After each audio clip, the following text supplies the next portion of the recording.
여러분 안녕하십니까, 진성호입니다. 지금 미국 백악관, 앞으로 백악관에 들어갈 이 트럼프 당선인의 구세력, 신세력의 대포 주자들이 윤석열 대통령의 탄핵 사태를 언급하기 시작했습니다. 이 언급의 주요 내용은 중국입니다. 중국과의 관계입니다. 자, 윤석열 대통령이 만들어 놓은 이 한미일 동맹관계에 금이 갈 수 있다, 이런 겁니다. 무엇보다도 이재명 더불어민주당 대표의 성향을 구체적으로 이야기하면서 우려를 하기 시작했습니다. 일론 머스크 신주류의 대표죠. 지금 최실세로 불리는 머스크는 와우라면서 탄핵 반대 집회 기사 등을 인용했습니다. 자, 이번에는 스티브 배넌 전 백악관 수석 전략가가 자신의 팟캐스트에서 윤 대통령의 탄핵 사태를 언급했습니다. 역시 중국의 악의적 영향력을 우려하는 내용입니다.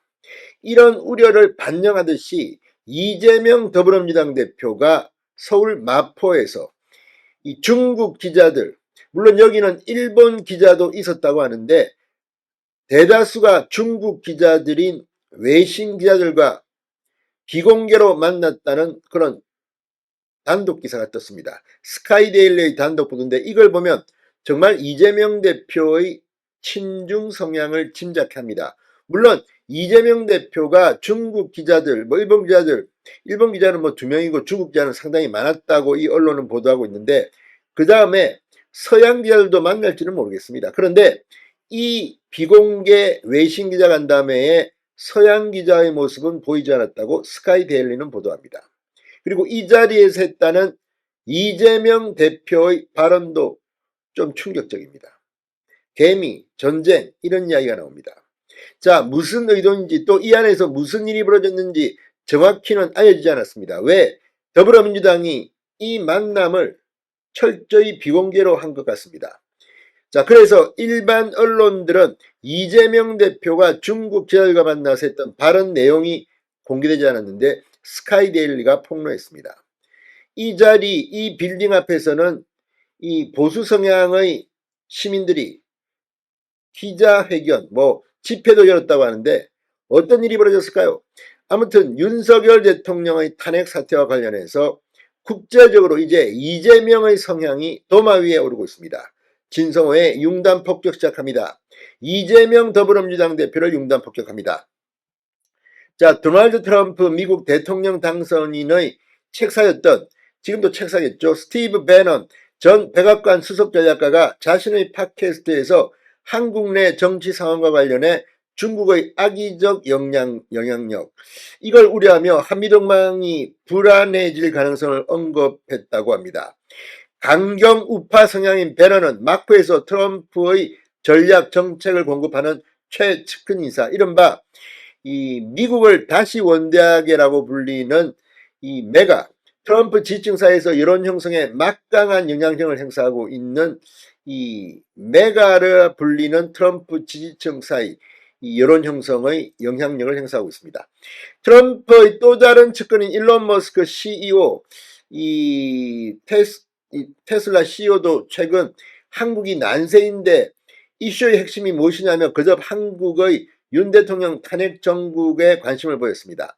자, 트럼프 진영의 구주류, 신주류가 모두 트럼프의 시각 형성에 윤 대통령 탄핵을 어떻게 이야기할지 관심이 모아지고 있습니다. 자, 배넌의 팟캐스트 방송인 워룸에서 했다는 방식인데 여기서 이 존 밀스가 패널로 나와서 한국의 전국을 죄로 얘기를 나눴습니다. 그런데 문제는 여기서 이 한미 우방 관계를 이야기하면서 이재명의 성향이 도마 위에 올랐습니다. 자, 이재명을 이들은 어떻게 이야기했을까요? 밀스는 이재명 대표가 유죄 판결을 받은 사실을 언급하며 과거 미국을 점령군이라 부르며 사드 시스템의 철폐를 주장했다. 그의 반미노선은 중국의 지정학적 목표와 일치하고 중국은 지역 내 영향력 확대를 위해 노력하고 있다. 한국은 핵심 파트너인 일본과의 긴장된 관계를 재건하려 주도하고 있는데 이재명 대표를 비롯한 좌파 정치인들은 극도로 반일적이어서 상황을 더욱 복잡하게 만들고 있다. 이런 내용이 나왔다고 합니다. 아니나 다를까 지금 스카이데일리의 단독 보도 이재명 대표가 중국 기자단 등과 마포에서 극비회동했다. 본지에 포착됐다. 민주관계자는 간담회 내용을 보도하지 말라 신신당부를 냈다고 보도했습니다. 이게 또 무슨 말입니까? 자, 이재명 대표가 미묘한 시기에 중국 기자들과 오늘 낮 서울 마포구의 한 북카페 전층을 임대해 만났다고 스카이데일리가 단독 보도했습니다. 이 자리에는 신화통신, 인민망, 중국 특파원들을 비롯한 한국 주재 외신 기자들과 비공개 모임을 했다는 겁니다. 그런데 이 자리에서 이재명 대표는 개미의 개체수가 늘어나는데 전쟁이 나면 목 잘린 개미, 허리 잘린 개미가 있다. 살다 보니까 인간도 거기에서 벗어나지 않는 대규모 전쟁을 통해 개체수를 줄인다. 이렇게 말했다고 스카이데일리는 보도했습니다. 아주 좀 애매한 말인데 이걸 왜 말했는지 또 이런 말을 했는지는 좀 더 확인해 봐야 될 필요가 있습니다. 그럼에도 불구하고 이 말을 인용한 것은 이건 확인한 것으로 보입니다.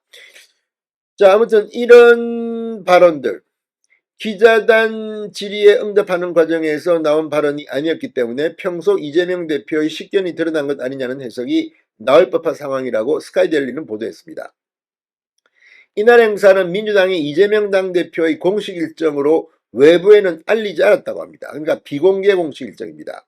민주당이 공개한 이재명 대표의 공식 일정은 오전 9시 최고위원회의, 10시 30분 외환시장 점검 간담회, 오후 1시 30분 의원총회 이렇게 이어지는데 이 중간에 그러니까 낮 12시쯤 건물에 도착해 행사장이 있는 6층으로 이동했고 주최 측은 11시 30분부터 오후 1시 30분까지로 계획했지만 행사는 예정을 20분 넘겨 오후 1시 50분에 끝났다고 스카이데일리는 보도했습니다.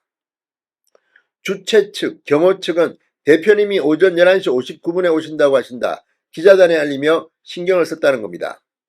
자, 민주당 관계자는 행사 시작 전과 끝날 때 최소 2차례 오프 더 레코드라고 기자들에게 당부하는 모습이 스카이데일리의 잠입 취재 영상에 포착됐다고 합니다.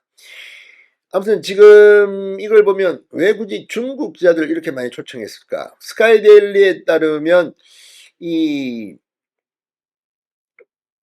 이례적으로 중국 기자들이 많이 있었고 일본 기자도 있었다고 합니다. 일본 기자. 자, 그러면서 이 한 일본 기자는 질문 차례에 동석한 이 중국 기자들을 가리켜 중국 공산당을 대표하는 기자들이 있다고 의식하는 발언을 했다고 합니다. 자, 아무튼 지금 뭐 이재명 대표와 중국인지 뭐 국적불명 기자들과 악수하는 모습이 목격되기도 했고 이 창가에 앉은 일본 기자들은 행사가 늘어지자 자주 핸드폰을 들여다봤다고 합니다. 자, 이 일본 기자들은 소속 언론사와 기자 이름의 명찰을 달았는데 중국 언론사 기자들의 명찰은 목격되지 않았다고 합니다. 이 일본 기자 2명은 행사가 끝나고 스카이데일리의 질문에 중국 기자들이 많이 왔다고 말했다고 합니다. 아무튼 지금 이 스카이데일리 보도를 보면 상당히 이 이재명 대표가 중국 기자들한테 신경을 쓰고 있다는 생각이 듭니다. 그러나 이 지금 미국 트럼프 측에서 이런 발언을 하는데 이재명 대표가 중국 기자들 위주의 외신 기자들을 만났다. 그것도 비공개로. 아무튼 이재명 대표의 행보는 좀 수상합니다. 걱정이 많이 됩니다. 진성호의 융단 폭격이었습니다. 여러분 감사합니다.